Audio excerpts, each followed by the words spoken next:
Lorsque les armées alliées ouvrirent les portails des camps nazis en 1945, elles ne trouvèrent pas la liberté, mais un paysage de cadavres, de maladies et d'horreurs. Et en cet instant, la ligne entre justice et vengeance se brisa. Ce qui suivit furent des scènes brutales, des lynchages, des exécutions sommaires et une fureur accumulée durant des années. Voici l'histoire de la manière dont les prisonniers, enfin libérés, devinrent juges et bourreaux de leurs geôliers. L'heure de la vengeance approche. Dans les derniers jours d'avril de 1945, la structure de fer qui avait maintenu des millions d'êtres humains sous le poing de fer des SS s'effondra avec une rapidité terrifiante. La machinerie de surveillance, disciplinée et impitoyable jusque-là, commença à montrer des fissures dans chaque couture. Les gardes qui avaient soutenu durant des années la routine des coups, des exécutions sommaires et des sélections pour l'extermination se transformèrent, en l'espace de quelques heures, en hommes et en femmes en proie à la panique, sans autre autorité que celle qu'ils pouvaient imposer par leurs fusils, et sachant que ces fusils seraient bientôt inutiles. La défaite allemande n'était plus une rumeur lointaine. Le rugissement de l'artillerie alliée résonnait comme un tambour de mort dans chaque baraquement, et les prisonniers pouvaient le percevoir dans le tremblement du sol, dans l'odeur de fumée qui arrivait de kilomètres au loin. L'effondrement commença par de petits signes. À Dachau, Buchenwald, Mauthausen, Bergen-Belsen et tant d'autres camps, les prisonniers remarquèrent que les formations matinales se réalisaient avec une maladresse inhabituelle. Les SS arrivaient en retard, certains avec des uniformes froissés, d'autres sans la rigidité martiale qui jusque-là avait été leur marque. Les cris n'avaient plus la même force. Le fouet ou la crosse continuaient à s'abattre, mais avec une nuance de désespoir, comme si eux-mêmes comprenaient que ces dernières démonstrations de brutalité étaient déjà inutiles. Beaucoup de prisonniers comprirent, avant même de voir les chars alliés, que le pouvoir de leur bourreau s'effritait. À Buchenwald, dans les jours précédant l'arrivée des Américains, les internés organisés dans le comité international clandestin observèrent comment les rangs des SS s'amincissaient chaque jour. Des officiers qui, durant des années, avaient parcouru les cours avec un air de Dieu tout-puissant, commencèrent à disparaître, envoyés au front, exécutés pour désertion ou simplement enfuis dans la nuit. Ceux qui restaient étaient dans bien des cas de jeunes recrues ou auxiliaires trop inexpérimentés pour maintenir le même climat de terreur. L'odeur de la peur chez les gardiens était évidente. Il ne s'agissait plus seulement de la puanteur des crématoires ou du fumier des chevaux. C'était la sueur froide de ceux qui savent que la mort approche et qu'ils ne pourront y échapper. À Dachau, le 28 avril, les prisonniers entendirent des coups de feu sporadiques aux alentours. La nouvelle se répandit de bouche à oreille. Les Américains étaient à moins de 20 kilomètres. Cette aube-là, plusieurs gardes tentèrent de se débarrasser de leurs insignes et d'enfiler des vêtements de prisonniers pour se confondre avec la masse famélique qu'ils avaient martyrisée durant des années. C'était un geste inutile. Les internés, qui avaient appris à reconnaître la démarche, la voix et même l'odeur de chaque capot ou SS, pouvaient les distinguer avec une précision mortelle. Il suffisait d'un regard pour que quelqu'un désigne « Celui-là nous a tué le compagnon. Celui-là a battu mon frère jusqu'à la mort. » La mémoire de la douleur était une flamme impossible à éteindre. À Bergen-Belsen, l'effondrement prit une teinte encore plus grotesque. Le camp s'était transformé en une immense cloaque de corps non ensevelis et de malades agonisants. Les Britanniques étaient proches et les gardes savaient qu'il n'y avait aucun moyen de cacher l'évidence. Certains tentèrent de négocier, d'autres s'enfuirent par les forêts. Mais un groupe d'auxiliaires féminines resta jusqu'à la fin, croyant que leurs conditions les sauveraient. Ce fut une erreur fatale. Les prisonniers, dès qu'ils comprirent que la surveillance avait cédé, se jetèrent sur elles avec des pierres, des bâtons et les rares armes improvisées qu'ils pouvaient trouver. Personne ne demanda grâce. Les cris de ces femmes, qui durant des années avaient fouetté et humilié, furent étouffés dans la boue du camp. L'effondrement ne fut pas seulement militaire, il fut psychologique, viscéral. Les SS avaient construit une aura d'invincibilité, soutenue par des uniformes impeccables, des bottes lustrées, des armes chargées et un appareil de terreur qui paraissait éternel. Mais lorsque les prisonniers virent leurs gardiens pleurer, supplier ou fuir comme des rats, l'illusion se brisa pour toujours. La peur changea de camp. Pour la première fois depuis des années, les internés comprirent qu'ils pouvaient être frappés, qu'ils pouvaient rendre chaque gifle, chaque nuit de faim, chaque fusillade à l'aube. À Ohrdruf, premier camp libéré par les Américains, les soldats trouvèrent plusieurs SS qui avaient été capturés par les prisonniers eux-mêmes avant de fuir. Ils étaient ligotés, ensanglantés, mutilés. Certains respiraient encore, à peine, lorsque les Américains franchirent les barbelés.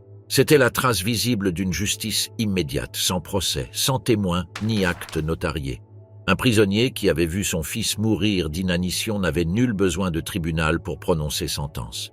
L'effondrement fut aussi un spectacle de désintégration morale. Il y eut des gardes qui, désespérés, tentèrent de demander pardon aux prisonniers en leur offrant du pain ou des cigarettes. Le résultat fut pire. Cette supplique de clémence était reçue avec des coups, car le geste tardif n'effaçait pas les années d'horreur. Les survivants avaient trop souvent vu ces mains distribuer des coups de fouet ou pousser des corps nus vers les chambres à gaz. Aucun morceau de pain ne pouvait expier ce passé. À Dachau, après l'arrivée des Alliés, l'effondrement atteignit son paroxysme brutal. Des soldats américains, en voyant les corps empilés comme du bois près des voies du train de la mort, permirent aux prisonniers de se jeter sur les SS capturés. Certains de ces gardes furent alignés contre les murs et fusillés sur le champ. D'autres furent battus à mort par des prisonniers utilisant leurs propres mains, des barres de fer ou des pierres. Les récits décrivent des scènes dantesques, des crânes éclatés, des gorges ouvertes, des corps traînés dans la boue. C'était la décomposition absolue d'un système qui, dans son effondrement, recevait la même violence qu'il avait cultivée durant des années. À Buchenwald, les internés communistes et juifs organisés prirent le contrôle des tours de surveillance dans les derniers jours. Plusieurs SS furent arrêtés et exécutés avant que la 6e division blindée n'entre dans le camp. Les coups de feu résonnèrent comme un avant-goût de la véritable libération. Les prisonniers savaient qu'il n'y aurait pas d'autre occasion. S'ils laissaient vivre ces hommes, ils pouvaient s'échapper et se reconstituer dans quelques bataillons perdus ou se camoufler en civil. La seule certitude était la mort immédiate. À Mauthausen, Espagnols, Tchèques et Polonais, épuisés après des années de travaux forcés, furent les protagonistes d'une des scènes les plus violentes. Lorsque les Américains franchirent les portails, ils trouvèrent plusieurs capots et SS pendus à des cordes improvisées, lynchés par la foule enragée. D'autres gisaient au sol avec le crâne ouvert par des pierres. C'était une explosion de fureur collective où justice et vengeance se confondaient en un même acte. Ce qui émergea de cet effondrement fut un spectacle de brutalité inversée. Les gardiens, qui durant des années avaient administré la violence avec une précision bureaucratique, la recevaient désormais de façon chaotique et viscérale. La discipline du lager s'évaporait. Ce qui restait, c'était le règlement de compte. L'effondrement de la chaîne de commandement des SS fut rapide mais non indolore. Chaque coup de couteau, chaque balle tirée en ces heures portait la charge de millions de morts. C'était le cri de ceux qui avaient été réduits à des numéros tatoués sur la peau, qui pouvaient enfin rendre une part de ce qui avait été perdu. L'effondrement du système de gardiens ne fut pas seulement un épisode militaire de retraite, ce fut l'écroulement moral et physique d'un régime de terreur. Là où régnait auparavant la voix métallique d'un SS avec un fouet, apparut le rugissement des prisonniers enfin déchaînés. Là où auparavant la peur glaçait chaque geste, surgit la haine transformée en violence. Et dans chaque recoin de Dachau, Buchenwald, Mauthausen ou Bergen-Belsen, la fin du système s'écrivit avec le sang des bourreaux. Le choc émotionnel de la libération. Le jour où les barbelés s'ouvrirent, l'air n'apporta pas un soulagement immédiat, mais un vertige insupportable. Les chars états-uniens, britanniques ou soviétiques firent irruption dans un univers qui empestait les cadavres non enterrés, les excréments, le vomi et la fumée rance. Les soldats, endurcis par des mois de combat en Normandie, dans les Ardennes ou dans les ruines de Berlin, se retrouvèrent soudain face à quelque chose qui les laissa tremblants. Des corps empilés comme du bois, des visages réduits à des crânes vivants, des yeux jaunâtres qui regardaient avec ce mélange d'espérance et de folie de celui qui a trop vu. Ce fut un choc qui désarma même les plus aguerris. Et pour les prisonniers, ce même instant fut l'éveil d'une rage contenue pendant des années, une explosion émotionnelle qui déboucha sur la violence contre leurs bourreaux.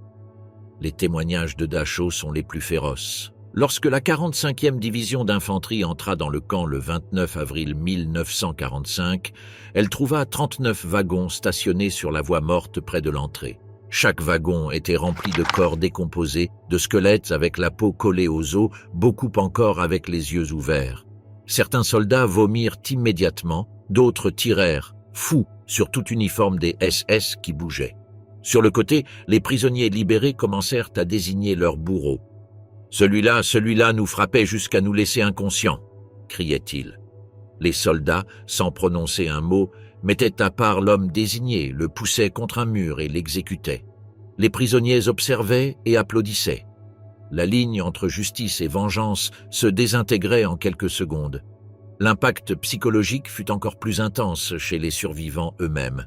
Le choc émotionnel de voir tomber les SS, de contempler comment ces hommes qui avaient été des dieux tout-puissants à l'intérieur des barbelés pleuraient, désormais, demandaient grâce ou étaient traînés comme des animaux, fut indescriptible. Beaucoup de prisonniers criaient, riaient avec hystérie, d'autres pleuraient convulsivement tout en frappant leurs bourreaux avec des pierres ou des bâtons. Il n'y avait ni discipline ni organisation. C'était la rage brute, une décharge de haine accumulée pendant des années de faim, de tortures et d'exécutions. L'effondrement émotionnel s'exprimait par des coups répétés jusqu'à pulvériser des crânes, par des coups de couteau improvisés avec des couteaux de cuisine volés, par des lynchages qui semblaient ne jamais finir. À Buchenwald, lorsque les prisonniers organisèrent l'insurrection interne quelques jours avant l'arrivée des États-Unis, les scènes furent tout aussi brutales. Les gardiens capturés étaient traînés jusque dans les cours et exécutés au milieu de cris. Les prisonniers qui, pendant des années, avaient été réduits à des numéros tatoués et à des os enveloppés de haillons se transformèrent en juges impitoyables. Le choc émotionnel de passer de l'impuissance absolue à la possibilité réelle de se venger transforma ces minutes en une orgie de violence. Il n'y eut ni avertissement, ni accusation formelle, ni jugement. Il suffisait d'un regard, d'un doigt pointé vers un capot ou un SS, et la foule se jetait sur lui. Les cris de secours étaient étouffés sous une pluie de coups. À Bergen-Belsen, la libération fut un spectacle d'horreur sans précédent. Les Britanniques qui entrèrent le 15 avril trouvèrent 60 000 survivants agonisants et plus de 10 000 cadavres pourrissant à ciel ouvert. La peste menaçait de se propager. Là, les prisonniers pouvaient à peine tenir debout, mais même dans cet état de faiblesse, certains trouvèrent la force de se jeter sur les gardes et sur les auxiliaires féminines des SS. Les récits parlent de lynchages publics, de femmes traînées par les cheveux et frappées jusqu'à la mort, d'hommes pendus à des cordes improvisées. Ce fut une explosion brutale, un acte de catharsis qui montrait à quel point la libération n'apporta pas le calme, mais une fureur déchaînée impossible à contenir. Pour les soldats alliés, le choc émotionnel fut double. D'un côté, la vision de l'horreur absolue. De l'autre, la constatation que leurs propres libérés se transformaient en exécuteurs. Certains officiers tentèrent d'arrêter les représailles, d'ordonner la capture formelle des gardes pour les juger plus tard. Mais dans beaucoup de cas, les soldats eux-mêmes étaient tellement choqués qu'ils laissèrent faire. À Dachau, par exemple, certains officiers détournèrent le regard pendant que les prisonniers écrasaient à coups les SS. D'autres remirent même leurs armes aux survivants pour que ceux-ci décident eux-mêmes du destin de leurs bourreaux. Le camp se transforma en un théâtre de folie collective où la haine, la justice et la vengeance se confondaient dans une même marée. Le choc émotionnel ne fut pas un instant isolé. Pendant des jours, dans les camps nouvellement libérés, continuèrent d'apparaître des corps de SS exécutés. Les prisonniers parcouraient les baraquements, identifiaient les capots les plus cruels, les traînaient dehors et les lynchaient. La guerre était terminée pour eux, mais la violence restait la seule forme d'expression possible. Il n'y avait ni temps ni espace pour des procès légaux. La seule justice imaginable était immédiate, brutale et définitive. La libération ne fut pas seulement l'effondrement des barbelés, mais le débordement d'une colère accumulée qui ne pouvait être contenue. À Ebensee, sous camp de Mauthausen, les scènes furent aussi violentes qu'à Dachau. Les prisonniers, en voyant entrer les soldats états-uniens, se jetèrent sur les gardes restants et les frappèrent jusqu'à les tuer. Les pierres et les poings suffirent pour rendre, en une fraction de minute, des années de souffrance. Les soldats contemplaient, stupéfaits, tandis que le sol se teintait de sang. Le choc émotionnel de cette violence n'affectait pas seulement les survivants, mais aussi les libérateurs eux-mêmes, qui retournèrent à leur camp avec des cauchemars qui les accompagneraient toute leur vie. La brutalité de ces heures ne peut pas être expliquée seulement comme vengeance. Ce fut l'explosion d'une pression insupportable, le moment où des corps faméliques et des esprits brisés trouvèrent une dernière énergie pour crier qu'ils étaient encore vivants. Ce cri s'exprima dans la destruction de ceux qui, pendant des années, avaient personnifié la mort. Les prisonniers ne tuaient pas seulement les SS. À chaque coup, ils détruisaient un symbole. Chaque lynchage était une tentative désespérée de récupérer un peu de dignité arrachée dans les crématoires et les fosses communes. C'était une violence primitive, mais aussi profondément humaine. Le choc émotionnel de la libération fut, en essence, une inversion totale des rôles. Les bourreaux se transformèrent en victimes, et les victimes en exécuteurs. À Dachau, les prisonniers faméliques traînaient dans la boue des officiers qui, la veille encore, décidaient de vie ou de mort d'un simple geste de la main. À Buchenwald, les capos qui avaient profité de privilèges aux dépens de la misère de leurs compagnons furent lynchés sans pitié. À Bergen-Belsen, les gardiennes qui avaient frappé jusqu'au délire des femmes malades suppliaient la clémence avant d'être assassinées. L'impact fut si brutal que pendant des décennies, beaucoup de témoins se turent. Les rapports officiels des armées alliées mentionnent à peine les représailles, se concentrant sur la description de l'horreur du camp. Mais dans les témoignages de survivants et de soldats, recueillis des années plus tard, le sujet apparaît avec crudité. La libération ne fut pas un moment solennel de victoire. Ce fut une explosion de rage et de sang. Ce choc émotionnel resta gravé dans la mémoire de tous ceux qui le vécurent, comme un rappel que la ligne entre victime et bourreau peut se briser en quelques secondes lorsque l'histoire se fracture de manière aussi brutale. Le massacre de Dachau. La libération de Dachau ne fut pas un défilé solennel, mais une boucherie. Lorsque les soldats de la 45e division d'infanterie américaine franchirent les barbelés, le camp était déjà un cimetière vivant. 32 000 prisonniers faméliques gisaient parmi 10 000 cadavres entassés dans des fosses, des baraquements et des wagons de train stationnés sur la voie morte. La vision fut insoutenable. Les Nord-Américains avaient combattu en Italie, en France, dans les Ardennes, avaient vu leurs camarades déchiquetés par l'artillerie allemande, mais rien ne les avait préparés à ce spectacle de mort de masse. Les wagons regorgeaient de corps nus et mutilés, la peau collée aux os, la puanteur si épaisse qu'elle rendait la respiration impossible.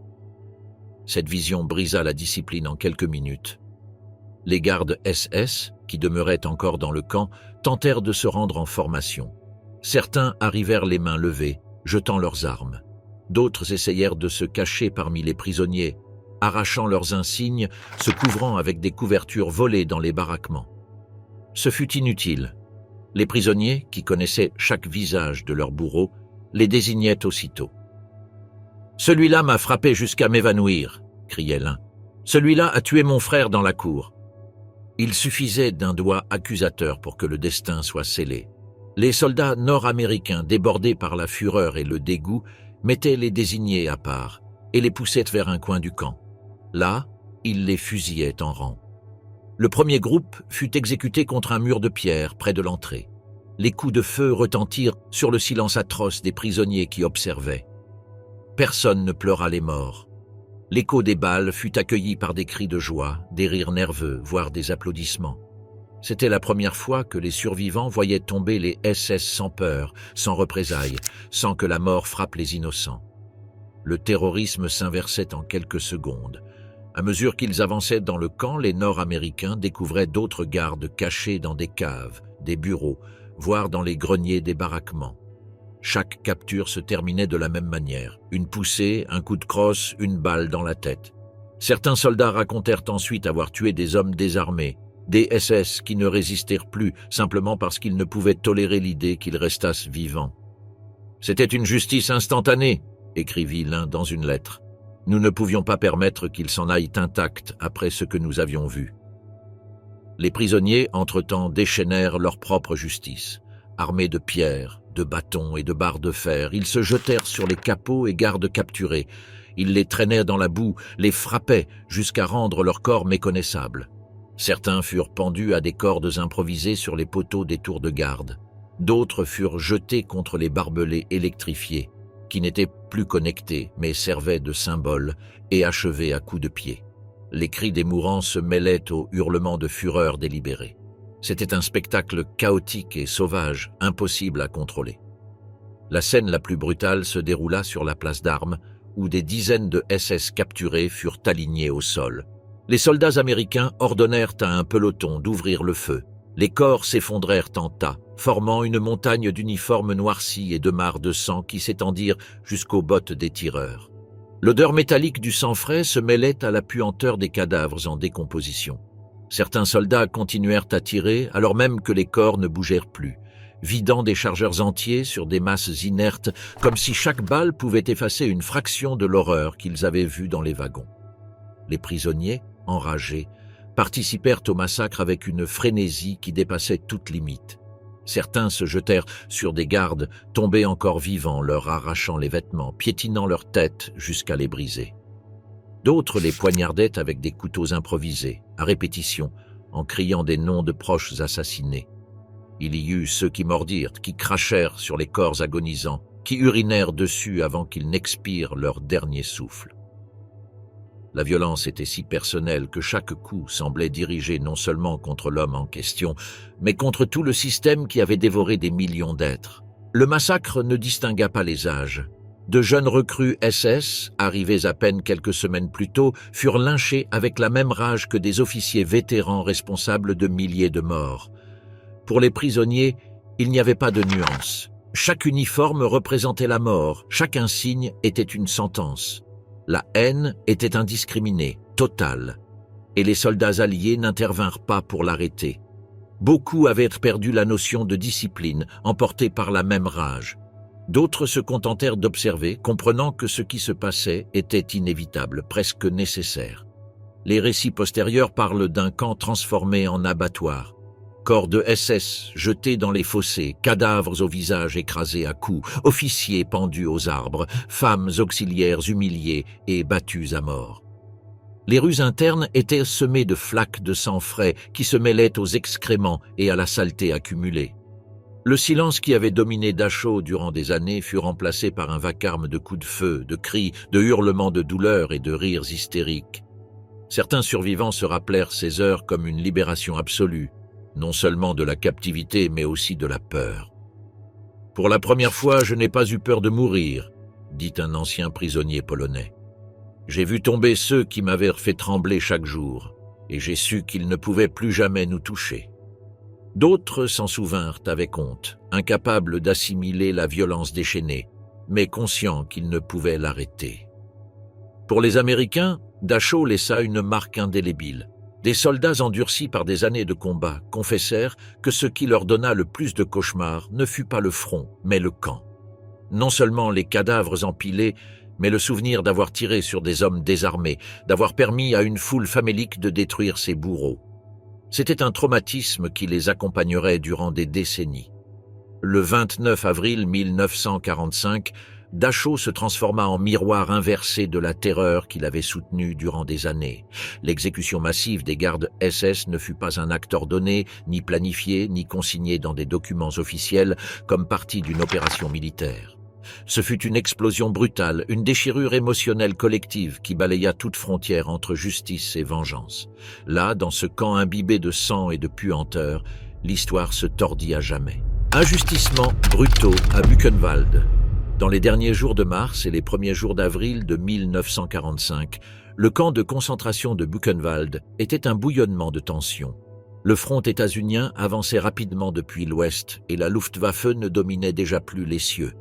Le rugissement des canons s'entendait depuis les collines proches et les prisonniers, endurcis par des années de captivité, comprenaient que la chute du Troisième Reich était à quelques heures de distance.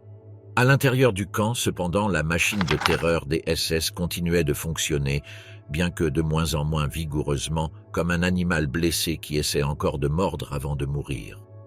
Les internés avaient appris à lire les signes de leurs gardiens. Les officiers des SS ne marchaient plus avec l'arrogance habituelle, mais avec des yeux inquiets, toujours tournés vers les barbelés, attentifs aux bruits lointains. Les prisonniers savaient que le système vacillait, et cette certitude alluma une étincelle qui se transforma bientôt en feu ouvert. Le comité international clandestin, composé de prisonniers communistes, socialistes, juifs et d'autres groupes organisés, attendaient ce moment depuis des années. Ils avaient caché des armes improvisées, tracé des plans d'insurrection et maintenant, enfin, ils avaient l'opportunité d'exécuter leurs bourreaux sans attendre l'arrivée des Alliés. Le 11 avril, la révolte éclata. Lorsque les troupes états-uniennes étaient déjà à quelques kilomètres, les prisonniers s'emparèrent des tours de surveillance et des baraquements où étaient stockées des armes légères. Les quelques SS qui restaient encore dans le camp tentèrent de résister, mais le chaos fut immédiat. Les internés, maigres au point de ressembler à des spectres, se jetèrent avec une fureur accumulée pendant des années. Certains tiraient avec des fusils arrachés aux gardes, d'autres utilisaient des couteaux, des pierres, des bâtons. C'était une masse rugissante qui se mouvait comme un essaim affamé de justice. Les SS capturés furent traînés jusqu'à la cour centrale. Les témoignages parlent de scènes de lynchage impitoyables. Des officiers qui, la veille encore, ordonnaient des exécutions d'un simple signe de tête, suppliaient la clémence, promettaient l'obéissance, demandaient à être livrés aux Alliés. Personne n'écoutait. Les prisonniers se jetèrent sur eux comme des loups sur une proie. Ils les jetaient à terre et les frappaient jusqu'à ce que les os craquent. Certains furent pendus à des cordes improvisées, attachées à des poutres ou à des poteaux. D'autres furent alignés contre un mur et exécutés sommairement. La violence ne distingua pas les rangs. Des capots qui avaient collaboré avec les SS, gagnant des privilèges en dénonçant et en torturant leurs propres compagnons, furent reconnus et marqués pour mourir. Il suffisait d'un cri. « Celui-là m'a volé la ration de pain. Celui-là a tué mon frère à coups. » pour que la foule se jette sur lui. Les corps étaient déchirés à coups de barres de fer, les visages écrasés sous des coups de pied. Il n'y avait ni procès ni accusation formelle. La mémoire de la souffrance était la seule preuve. Certains récits racontent que les prisonniers gardèrent en vie plusieurs SS pendant des heures, les frappant par intermittence, les laissant ramper dans la boue avant de leur donner le coup final. C'était un spectacle macabre de revanche où la torture changeait de main. Les bourreaux d'hier devenaient les jouets de la colère déchaînée de ceux qui avaient survécu à la faim, au typhus, aux chambres à gaz d'Auschwitz avant d'être transférés à Buchenwald. Chaque coup était un règlement de compte avec l'histoire. Lorsque les soldats de la 6e division blindée états-unienne entrèrent finalement dans le camp, la fumée flottait encore au-dessus des baraquements. L'odeur des cadavres était insupportable. Ils virent des corps de SS éparpillés dans les cours, certains nus, d'autres pendus à des cordes improvisées. Les prisonniers, brisés par la faiblesse mais enflammés par la fureur, montraient aux visiteurs les restes de leurs bourreaux avec un mélange de fierté et de folie. Ils avaient pris le pouvoir pendant quelques heures et l'avaient exercé avec la même brutalité qu'ils avaient subie. Le choc pour les États-Unis fut immédiat. Ils s'attendaient à trouver des prisonniers faméliques attendant leur libération, mais découvrirent un camp où la justice s'était déjà exercée de manière impitoyable. Des officiers nord-américains notèrent dans leurs journaux qu'ils n'avaient jamais vu une haine aussi pure, aussi concentrée. L'explosion de violence était si crue que certains soldats se sentirent incapables d'intervenir. Il était impossible d'ordonner à des hommes qui avaient perdu toute leur famille, qui avaient été réduits à des numéros tatoués sur la peau, de laisser en vie ceux qui les avaient torturés. La scène se répétait dans différents coins du camp. Dans les baraquements, les prisonniers parcouraient les rangées à la recherche de capos cachés. Ils les arrachaient de dessous les couchettes, les traînaient dehors et les emmenèrent jusqu'à la cour où les coups les attendaient. Dans les sous-sols, certains gardes essayèrent de se cacher parmi des montagnes de cadavres, se couvrant de couvertures ensanglantées. Ils furent découverts et lynchés sur le champ. Personne ne pouvait échapper au regard féroce des prisonniers, qui se souvenaient de chaque visage, de chaque geste, de chaque voix qui avait dicté des châtiments pendant des années. Buchenwald se transforma en un laboratoire de vengeance. La discipline de fer qui avait gouverné le camp pendant des années s'évapora en quelques heures, remplacée par le chaos de la justice sauvage. Il n'y avait pas de chef pour ordonner les lynchages, pas de tribunaux improvisés. C'était la foule elle-même qui dictait les sentences d'un doigt accusateur et d'un coup de barre de fer. Les cris des SS mourants se mêlaient aux chants de victoire des prisonniers, un chœur assourdissant qui scellait la fin de la terreur. La brutalité atteignit aussi des femmes qui avaient travaillé comme auxiliaires. Plusieurs furent reconnues par des prisonnières qui avaient subi leurs coups et leurs humiliations. Elles furent traînées par les cheveux, frappés avec fureur et assassinés au milieu de la cour. Les soldats arrivés peu après les trouvèrent encore étendus dans la boue, les visages méconnaissables à cause de la raclée. L'explosion de Buchenwald fut différente de celle de Dachau, car ici les prisonniers avaient préparé l'insurrection à l'avance. Ce ne fut pas seulement une explosion de rage désorganisée. Il y eut une volonté consciente de démontrer qu'ils pouvaient prendre le contrôle, de prouver qu'ils étaient capables de se lever contre leurs bourreaux. Le règlement de compte fut brutal parce qu'il était chargé d'une préparation silencieuse qui avait duré des mois, voire des années. Chaque prisonnier savait qui chercher, qui désigner, qui détruire. Le camp se transforma en un théâtre de sang. Les cours étaient couvertes de flaques sombres, les murs tachés par des tirs, les corps des SS entassés comme des restes. L'air, saturé de fumée et de mort, vibrait de l'écho des cris. Pour les prisonniers, ces minutes étaient la seule manière imaginable de récupérer un peu de dignité, de crier au monde qu'ils n'étaient pas seulement des victimes, qu'ils pouvaient faire payer leurs bourreaux avec la même monnaie. Le 11 avril 1945, Buchenwald ne fut pas libéré, il fut pris.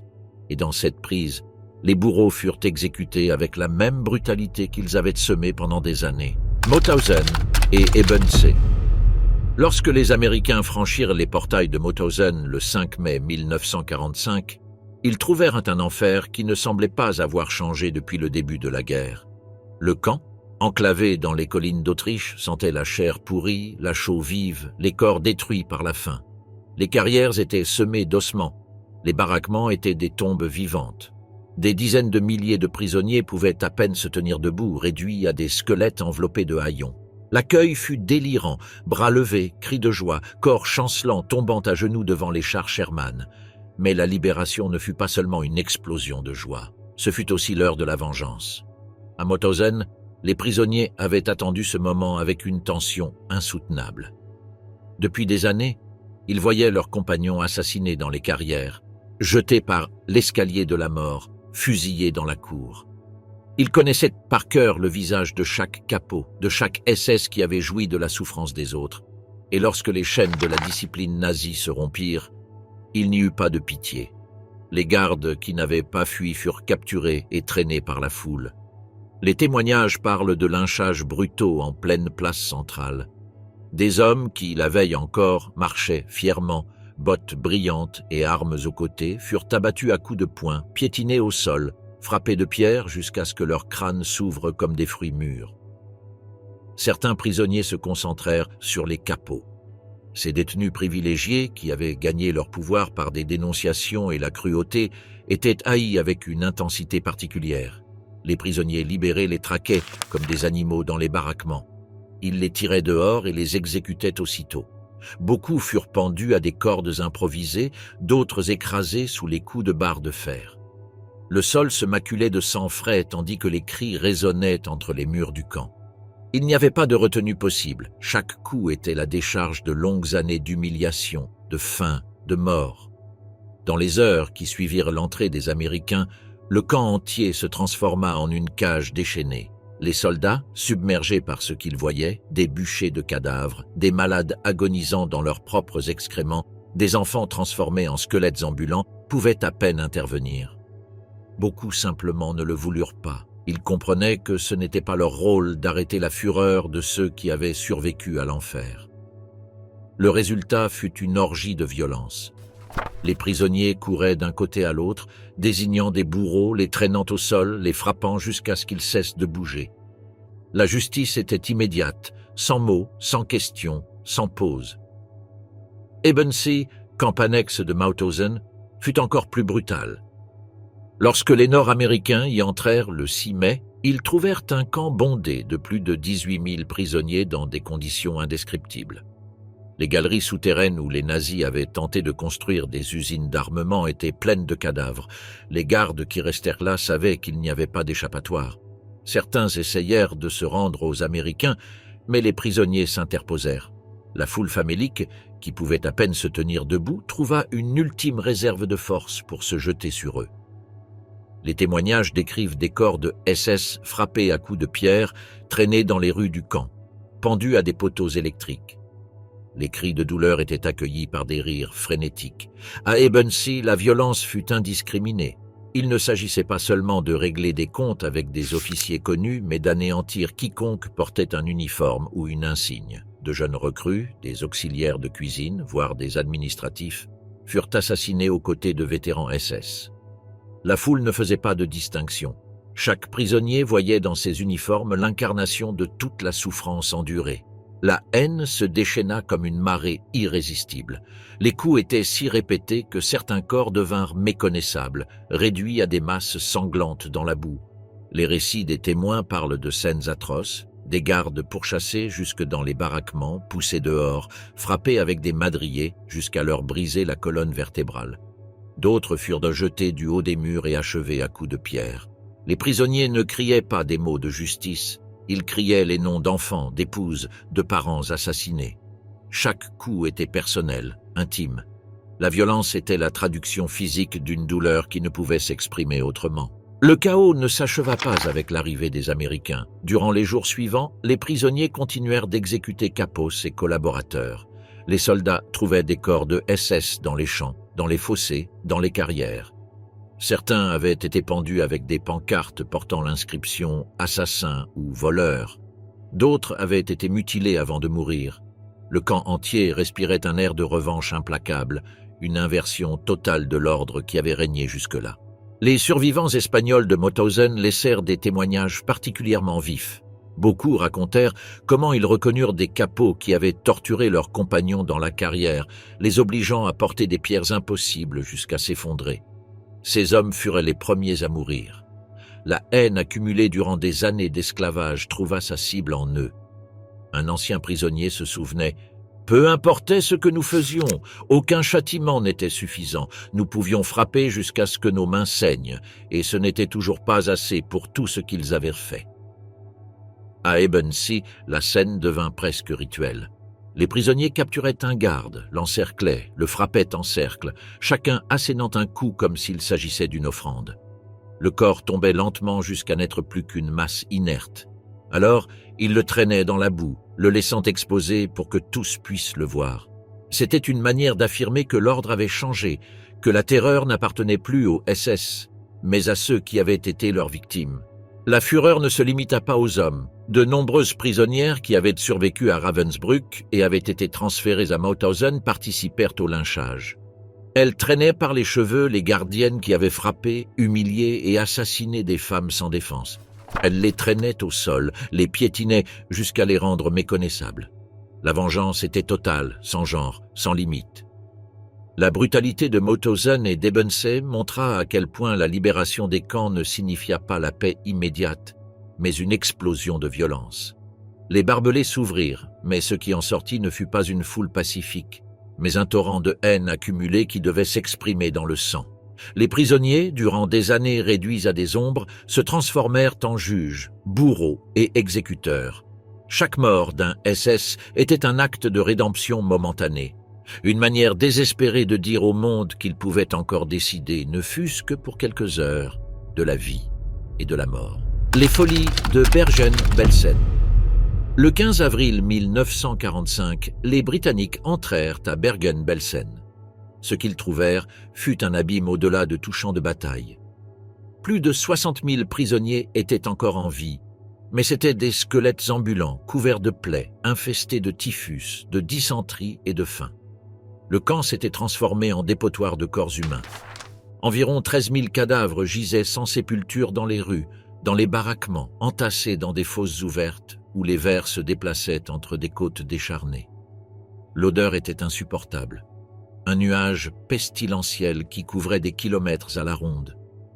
L'enfer était là, visible à chaque coin. Et au milieu de ce décor, lorsque les SS perdirent le contrôle, la violence éclata. L'effondrement de l'autorité nazie à Bergen-Belsen ne fut ni ordonné ni progressif. Ce fut un effondrement soudain. Les gardes savaient que les Britanniques étaient proches. Certains s'enfuirent dans la nuit, jetant leurs uniformes et essayant de se mêler à la population locale. D'autres restèrent, croyant qu'ils pourraient se rendre et sauver leur vie.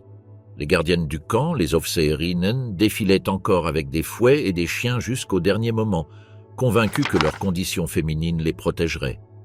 Ce fut une erreur fatale. Les prisonniers, faibles jusqu'à l'inhumain, trouvèrent soudain une force inattendue. La rumeur que les Britanniques approchaient circulait depuis des jours, et lorsque les premiers véhicules blindés apparurent derrière les barbelés, quelque chose changea dans l'air.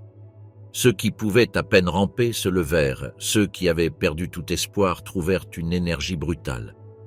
Ils se jetèrent sur leurs bourreaux avec la fureur accumulée de plusieurs années de souffrance. Il n'y eut pas de mots, pas d'avertissement. Il y eut des cris et des coups. Les scènes furent atroces.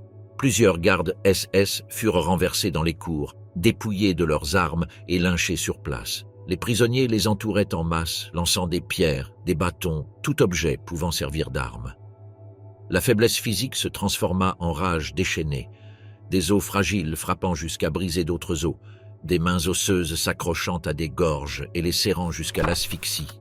L'air se remplit de hurlements de douleur, d'imprécations criées en polonais, en russe, en français, en hébreu, en allemand. C'était un cœur de vengeance. Les gardiennes ne connurent pas un meilleur sort. À Bergen-Belsen, il y avait des dizaines de femmes SS qui avaient fait du sadisme une routine. Les témoignages racontent qu'elles traînaient des prisonnières par les cheveux, les frappaient jusqu'à les défigurer, se moquaient des agonisantes. Lorsque le contrôle s'effondra, les prisonnières libérées les identifièrent immédiatement. Elles les traînèrent dans la boue, leur déchirèrent les vêtements, les frappèrent avec des pierres jusqu'à ce que leurs visages deviennent méconnaissables. Certaines furent pendues à des cordes improvisées. D'autres furent achevées à coups de pied, leurs cris étouffés par la fureur collective. Le corps du Hofseherin fut retrouvé quelques jours plus tard, nu et mutilé, abandonné dans un coin du camp comme un rebut. Les Britanniques, en entrant, ne purent empêcher l'explosion. Ils étaient trop abasourdis par ce qu'ils voyaient, des tas de cadavres pourris, des enfants agonisant dans des flaques d'excréments, des hommes qui pouvaient à peine soutenir leur tête. La vision était si insupportable que beaucoup de soldats s'écartaient pour vomir. Dans ce climat, l'idée de protéger les SS était impensable. Ils virent les lynchages et n'intervinrent pas. Certains les tolérèrent même comme inévitables. Le chaos régnait et la discipline militaire se dissolvait face à l'ampleur de l'horreur. Les prisonniers ne se limitèrent pas à tuer, ils humilièrent aussi. Certains gardes furent obligés de transporter des cadavres, de traîner les corps des morts jusqu'aux fosses communes avant d'être exécutés. C'était un acte symbolique. Les forcer à affronter, ne serait-ce que pendant quelques minutes, le résultat de leur crime. On les obligeait à marcher sur les cadavres, à contempler les yeux vitreux de ceux qu'ils avaient exterminés avant de les frapper jusqu'à les laisser sans vie. La haine ne se contentait pas de la mort. Elle avait besoin de dégradation, besoin de rendre, ne serait-ce qu'une fraction du tourment subi. Durant les premiers jours après la libération, la violence continua. Les Britanniques tentaient d'organiser des enterrements massifs pour contenir l'épidémie de typhus, mais les prisonniers, dès qu'ils reconnaissaient un capot ou un garde déguisé, se jetèrent sur lui. Plusieurs furent assassinés devant les fosses où l'on jetait les cadavres. Certains furent enterrés vivants parmi les montagnes de corps. La boue de Bergen-Belsen se transforma en un marécage de sang et de morts qui ne distinguait pas les vivants des morts. Les témoignages parlent de scènes de brutalité incontrôlée. Un groupe de prisonniers reconnut un SS qui avait fouetté à mort des dizaines de compagnons. Ils le traînèrent jusqu'à un tas de cadavres et l'obligèrent à s'allonger parmi eux. Ils le frappèrent jusqu'à ce qu'il cesse de bouger, puis jetèrent son corps avec les autres. Un autre récit raconte comment une prisonnière retrouva la gardienne qui avait assassiné sa sœur et la poignarda à plusieurs reprises avec un couteau rouillé, en criant le nom de la morte à chaque coup. Le camp entier se transforma en un espace où la frontière entre justice et vengeance se désintégrait. Il n'y avait pas de procès, pas de registre, pas d'intention de documenter quoi que ce soit. C'était la violence la plus pure, la plus directe. Les survivants, réduits à des ombres, se transformaient en exécuteurs pendant quelques heures. Chaque mort était un cri de dignité arraché, un acte désespéré de rédemption. Bergen-Belsen montra clairement à quel point la libération ne fut pas un processus propre, mais un cataclysme émotionnel. Les prisonniers, qui avaient vu mourir leurs familles, qui avaient été réduits à des numéros, qui avaient survécu en mangeant de l'herbe ou des rats, ne pouvaient plus se contenir. Lorsqu'ils virent tomber leurs bourreaux, ils ne cherchèrent pas la pitié, ils cherchèrent la destruction. et ils la trouvèrent dans une frénésie qui laissa les rues du camp semées de cadavres de SS aux côtés de ceux des victimes. Pour les Britanniques, Bergen-Belsen fut un traumatisme qui les marqua pour la vie. Beaucoup écrivirent que le pire ne fut pas les cadavres, mais la fureur des prisonniers libérés. La vision d'hommes et de femmes transformés en squelettes frappant avec une rage inhumaine leur geôlier était un rappel de la profondeur à laquelle la haine pouvait descendre. Ce fut un enfer où il n'y avait pas d'innocents, où la libération se teinta de sang frais. La frontière entre justice et vengeance. Le matin où les portails des camps s'ouvrirent, l'air se remplit d'une fureur qui ne connaissait pas de limite.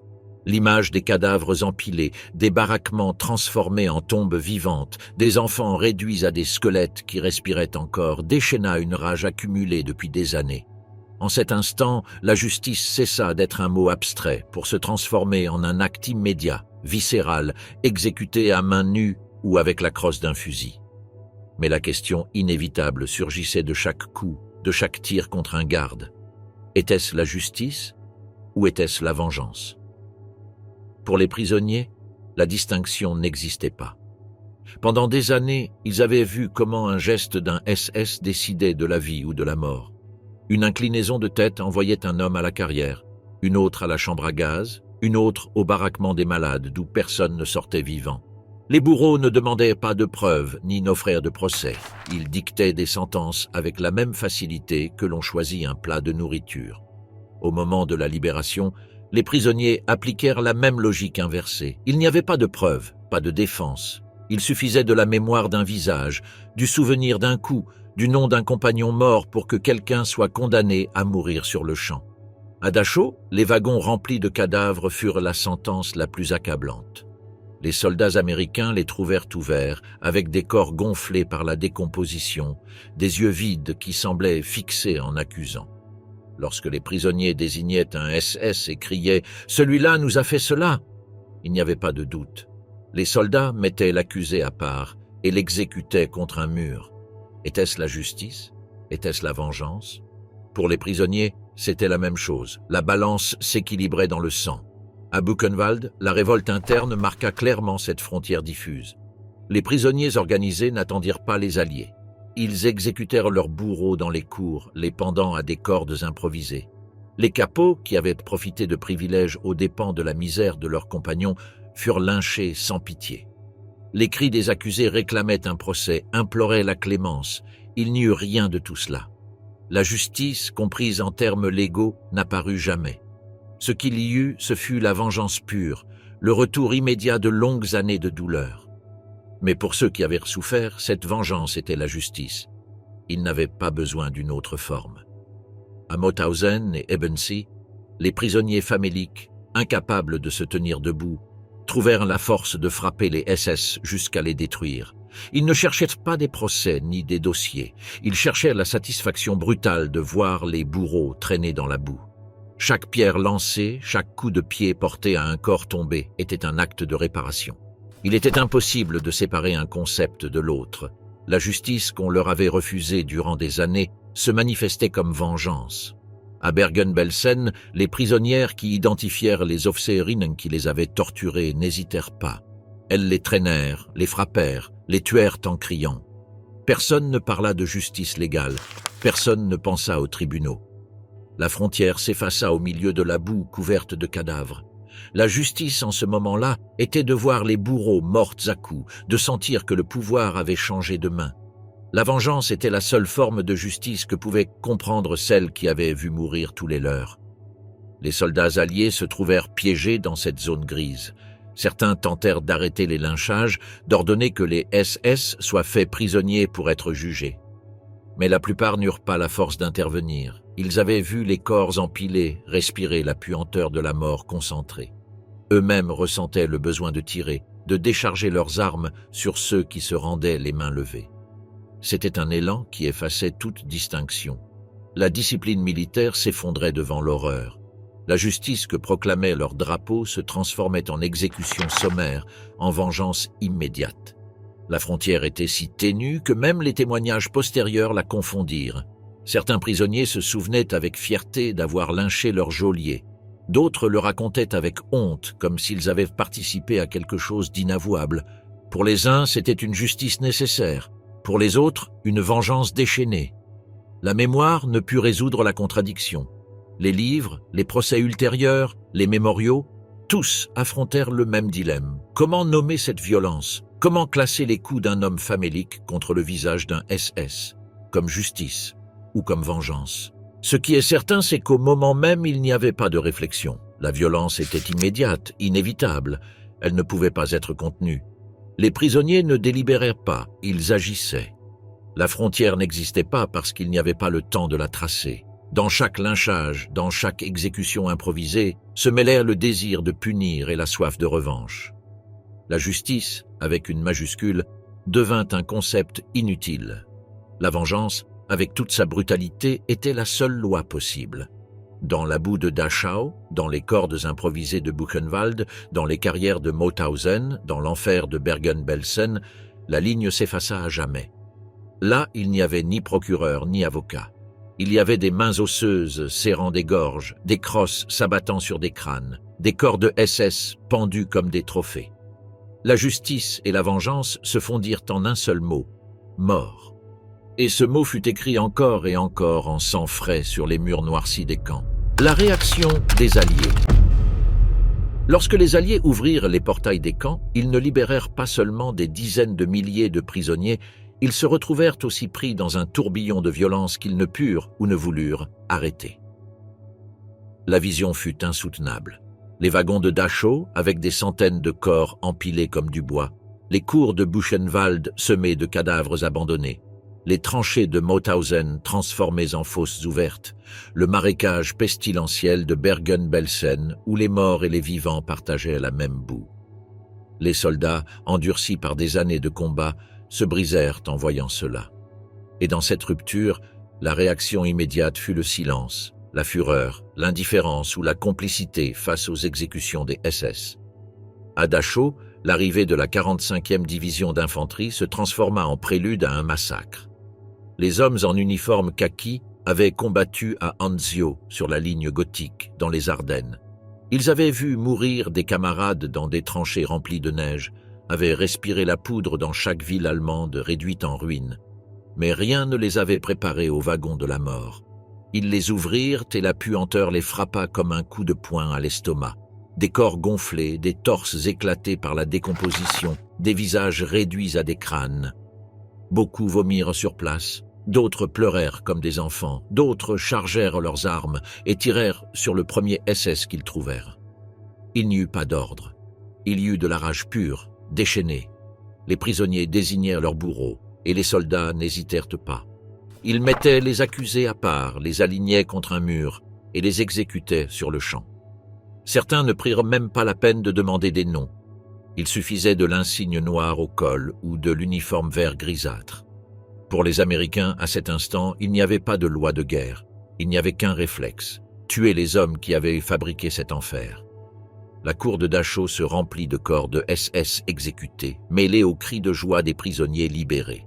À Buchenwald, les États-Uniens arrivèrent trop tard. L'insurrection interne avait déjà exécuté de nombreux gardes. Ils virent les prisonniers pendre des SS à des cordes improvisées, entendirent les tirs de fusil arrachés aux bourreaux, respirèrent l'odeur du sang frais. Certains officiers tentèrent de rétablir l'ordre, d'exiger de la discipline, mais la majorité se contenta d'observer. L'horreur des baraquements, avec des centaines de cadavres sans sépulture, leur interdisait tout geste de retenue. Comment demander le calme à des hommes qui avaient survécu à des années de torture? Comment protéger les bourreaux au milieu de ce bourbier de mort? La réaction fut le silence, la passivité, voire la complicité. À Bergen-Belsen, les Britanniques vécurent le cauchemar le plus difficile. Ils entrèrent avec des masques et des foulards couvrant leur nez, car la puanteur des cadavres et de la dysenterie était insupportable. Ils virent des femmes squelettiques traîner leurs anciennes gardiennes dans la boue, les frappant avec des pierres jusqu'à les rendre méconnaissables. Les officiers savaient que ces femmes étaient criminelles, qu'elles avaient fouetté des prisonnières jusqu'à la mort. Ils ne levèrent pas le petit doigt pour les sauver. Certains détournèrent même les yeux, feignant de ne pas voir. La priorité était d'enterrer les milliers de corps pour contenir l'épidémie de typhus. Que des gardes soient lynchés au milieu du chaos était pour eux un problème mineur, presque logique.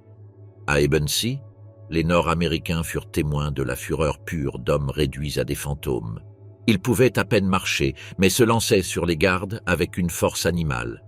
Ils les frappaient avec des pierres, avec des morceaux de bois, avec leurs mains nues. Les soldats se contentaient de regarder. Certains remirent même des crosses, des baïonnettes, des armes déchargées, comme s'ils savaient que cette violence était inévitable.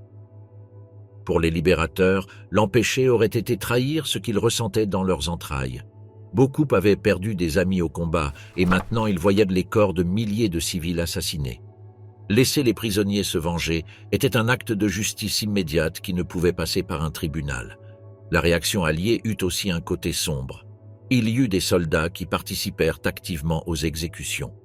À Dachau, des témoignages parlent d'un peloton alignant des dizaines de SS et leur tirant dessus en masse, tandis que des prisonniers faméliques applaudissaient. Dans d'autres camps, des officiers ordonnèrent des fusillades improvisées de capos et de gardiens. La limite entre libérer et régler des comptes s'effaça dans la boue des barbelés. La discipline militaire se brisa et ce qui resta fut la fureur d'hommes qui avaient trop vu. Il ne manqua pas de voix scandalisées. Certains officiers supérieurs condamnèrent les exécutions et exigèrent des rapports. Il y eut des tentatives de censurer les histoires, d'effacer les images de gardes exécutés sommairement. Mais la rumeur circula parmi les troupes. À Dachau, à Buchenwald, à Mauthausen, les Alliés avaient permis, et parfois encouragé, le massacre des SS. Les soldats qui retournaient à leurs unités ne parlaient pas de médailles ni de victoires.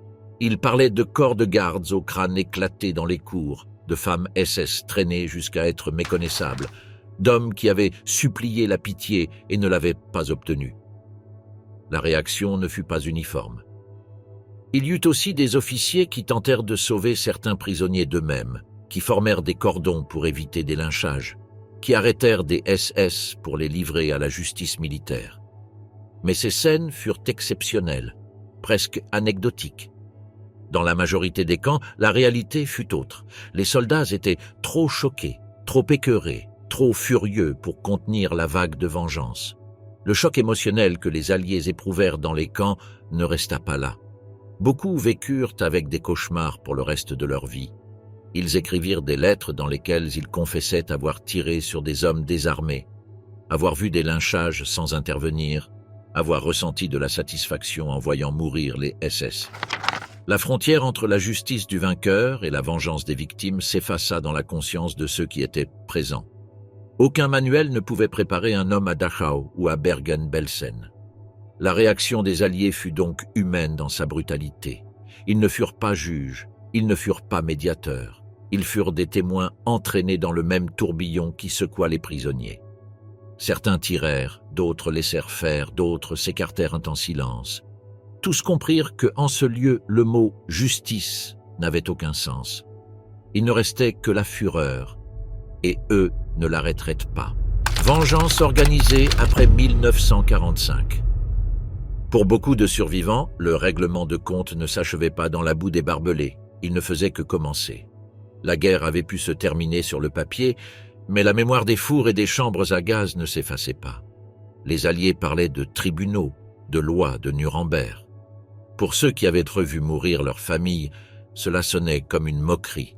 Les prisonniers libérés ne faisaient pas confiance à un procès lointain, bureaucratique, plein d'avocats et de délais. Ils voulaient du sang et le voulaient immédiatement. Ainsi naquit une vengeance organisée, silencieuse et impitoyable. En Pologne, en Tchécoslovaquie, en Hongrie, des groupes de survivants commencèrent à se réunir dans des maisons détruites, dans des synagogues en ruine, dans des tavernes abandonnées. Ils se reconnaissaient entre eux au numéro tatoué sur le bras, au regard perdu de ceux qui étaient sortis de l'enfer. Là, ils juraient de venger ceux qui n'étaient pas revenus. La haine se transforma en discipline.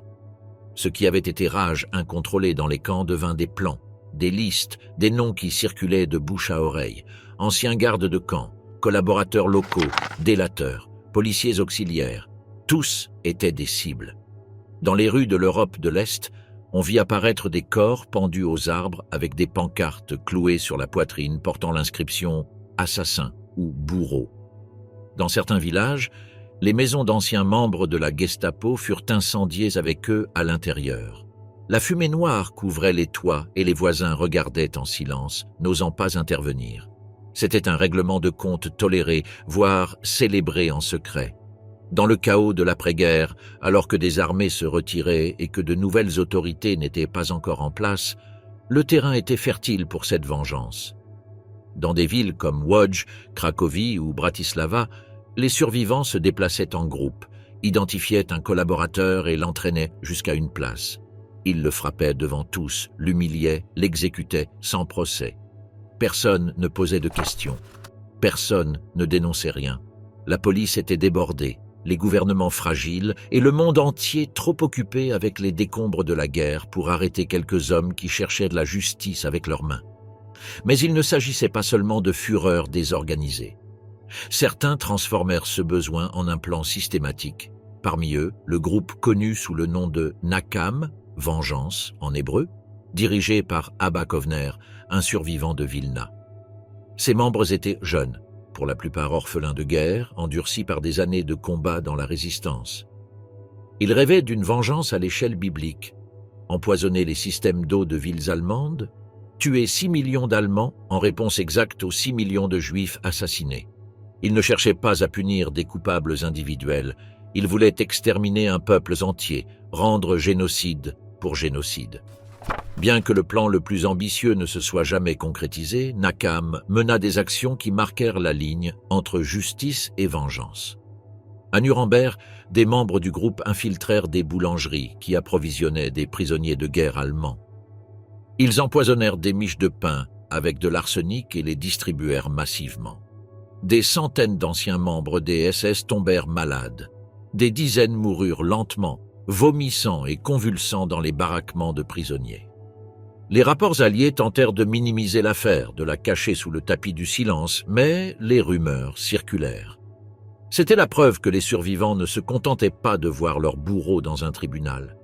Ils voulaient les voir se tordre de douleur, dans les camps de déplacés où des dizaines de milliers de survivants attendaient un destin incertain, se tissèrent aussi des réseaux de vengeance. Certains reconnaissaient parmi les réfugiés des capos ou des collaborateurs qui s'étaient échappés déguisés en victimes. Là même, parmi les baraques de bois, ils les traquaient. Parfois, ils les tuaient en silence. Parfois, ils organisaient des procès improvisés, une table, un accusé, quelques témoins, une sentence rapide. La plupart du temps, la condamnation était la mort, exécutée à coups, parfois d'une balle dans la nuque. Les cadavres disparaissaient dans des fosses communes, sans registre, sans nom. Les Soviétiques, occupant une grande partie de l'Europe de l'Est, voyaient ces actes avec indifférence. Pour eux, l'ennemi vaincu méritait l'opprobre, et les survivants qui exécutaient un SS ne posaient pas problème. Dans certains cas, ils fermèrent même les yeux, permettant à des groupes entiers d'anciens nazis de disparaître au milieu de la nuit. L'après-guerre était un monde d'ombre, où la loi était floue et où la haine circulait librement. En Allemagne même, certains survivants organisèrent des chasses. Ils s'infiltraient dans des villages, traquaient d'anciens gardes revenus à la vie civile, les suivaient jusqu'à leur maison et les exécutaient sur place, sous les yeux de leur famille. Certains laissaient des messages écrits avec du sang sur les murs. D'autres disparaissaient sans laisser de traces, enlevés par des groupes qui les torturaient avant de les tuer. Les voisins le savaient, mais personne ne parlait. Le silence était une forme de complicité, une reconnaissance tacite que ces hommes avaient mérité leur sort. La vengeance organisée après 1945 ne se limita pas à tuer. Il y eut aussi des humiliations publiques, d'anciens gardes contraints de défiler nus dans les rues avec des pancartes suspendues au cou, les identifiant comme assassins. Des collaborateurs tondus et marqués à l'encre sur le front, d'anciens SS obligés de creuser des fosses pour des cadavres avant d'y être jetés. Chaque acte était un miroir inversé du régime déchu, les bourreaux devenus victimes, les puissants réduits à des débris. La frontière entre vengeance et justice fut complètement effacée durant ces mois. Les Alliés tentèrent de construire des tribunaux, de rassembler des preuves, d'établir un récit légal. Mais dans les rues, dans les camps de déplacés, dans les forêts, une autre justice plus rapide s'imposait. Une justice qui n'avait pas besoin de témoins ni de dossiers. Il suffisait du tatouage sur le bras de l'accusateur et de l'uniforme ou du souvenir dans la mémoire. La condamnation se prononçait en secondes et l'exécution en minutes. La brutalité de ces actes se transmettait de bouche à oreille, en chuchotements entre survivants. Certains les racontaient avec fierté, d'autres les taisaient avec honte. Mais tous savaient. La vengeance avait été réelle, elle avait été organisée, elle avait été inévitable. Dans l'après-guerre, il n'y avait pas de place pour la réconciliation. Il y avait un continent en ruine, des millions de morts, des villes réduites à des décombres. Dans ce paysage, le sang de quelques centaines de bourreaux tombés en représailles n'était rien. Et pourtant, pour ceux qui avaient survécu, c'était tout. La libération des camps ne fut pas une aube claire ni lumineuse. Ce fut une irruption de chaos où l'humanité montra son visage le plus nu, marqué par la haine et la souffrance accumulée. Les soldats alliés entrèrent en s'attendant à être reçus comme des libérateurs et se trouvèrent devant un abîme, des montagnes de cadavres, des milliers de faméliques qui pouvaient à peine respirer, la peste du typhus flottant dans l'air. L'effondrement du régime nazi avait laissé une plaie ouverte, et dans cette plaie la violence se déchaîna. Les prisonniers, qui durant des années avaient été dépouillés de tout, même de leur identité, n'attendirent pas de procès ni de tribunaux. Ils désignaient du doigt les capos, les SS, les gardiennes qui avaient exercé un pouvoir absolu sur la vie et la mort. Et ils les exécutaient sur place avec des pierres, des bâtons, à main nue. Les Alliés, incapables de supporter ce qu'ils voyaient, laissèrent faire.